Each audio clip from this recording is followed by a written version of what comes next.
ISNA, the Islamic Society of North America, their national convention. We were invited here by a Muslim friend. I have to say I'm very impressed with some of the presentations we've seen, not so much because of their accurate responses to questions, but because of the fact that they are trying to deal with some of the central issues. We were at a presentation earlier when they were addressing the issue of Aisha, the issue of Muhammad's wives, violence in Islam, and so on. So they are tackling the tough issues, and I commend them for that.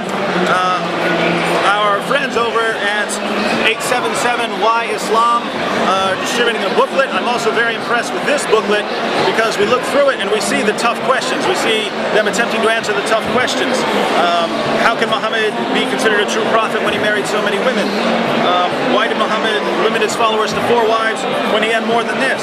Why did Muhammad marry a child, Aisha? Is that not illegal? And questions on violence as well. So they are trying to tackle the extreme issues, which for many years just hasn't been the case. And so again, I commend them for that. Not so much for the answers though. And I do want to point out one difficulty. There are many. I'll point out one here just to give you an idea of what I mean. Concerning Aisha, the first response in this is to say that while there are many references to the age of Aisha being 9 when she consummated her marriage with Muhammad, it refers to Ibn Ishaq and says that Ibn Ishaq suggests that she may have been much older.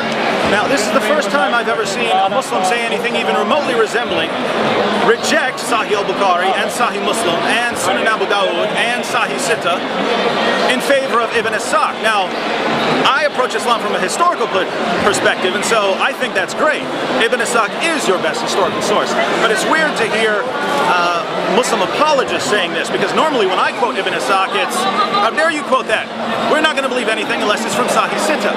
So, while I commend the attempt to achieve a more accurate historical approach, it's simply odd to say that you throw out all the clear references in Sahih al-Bukhari and in Sahih Muslim and in Sunan Abu Dawud saying that Aisha was 9 in favor of Ibn Ishaq when, guess what, Ibn Ishaq says nothing of the kind. There's a lot of conjecture involved about when Ibn Ishaq says that Aisha converted, that she had been a Muslim, she was one of the first Muslims and so on, and so they base their entire argument on a lot of speculation and conjecture when we have clear references from Sahih Sitta telling us the case. So that's one issue. Apart from this,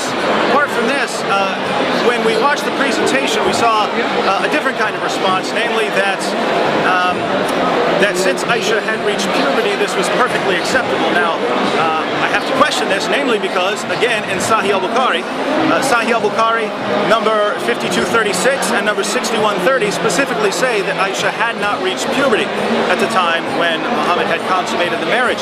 This is why, according to the passages, this is why she was allowed to continue playing with dolls. Beyond this, we have more details, historical details, about when Aisha was taken to live with Muhammad. It says she was playing with dolls, it says she was playing on a swing.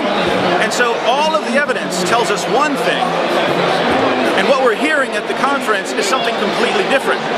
And this is something that bothered me, and I'll just say to Muslim apologists everywhere, if you want to defend Muhammad on this issue, don't throw out all your historical sources and say, hey, we believe she was 18 or 19.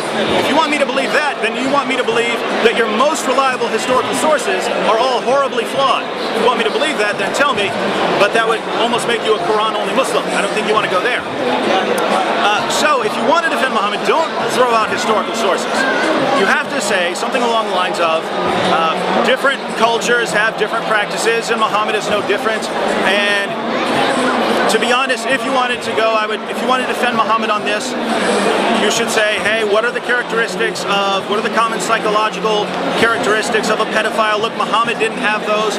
What are the characteristics of a victim of pedophilia? Well, Aisha doesn't exhibit those characteristics, and so Muhammad doesn't fit the description, and then combine this with a statement that it is acceptable to have marriage at this young an age. So I wouldn't be too impressed with that, but at least you're attempting to deal honestly with the evidence, and so I would have much more respect for an answer like that than for an answer which throws out every shred of historical evidence we have. Thank you for watching. By the way, we would go ask about this.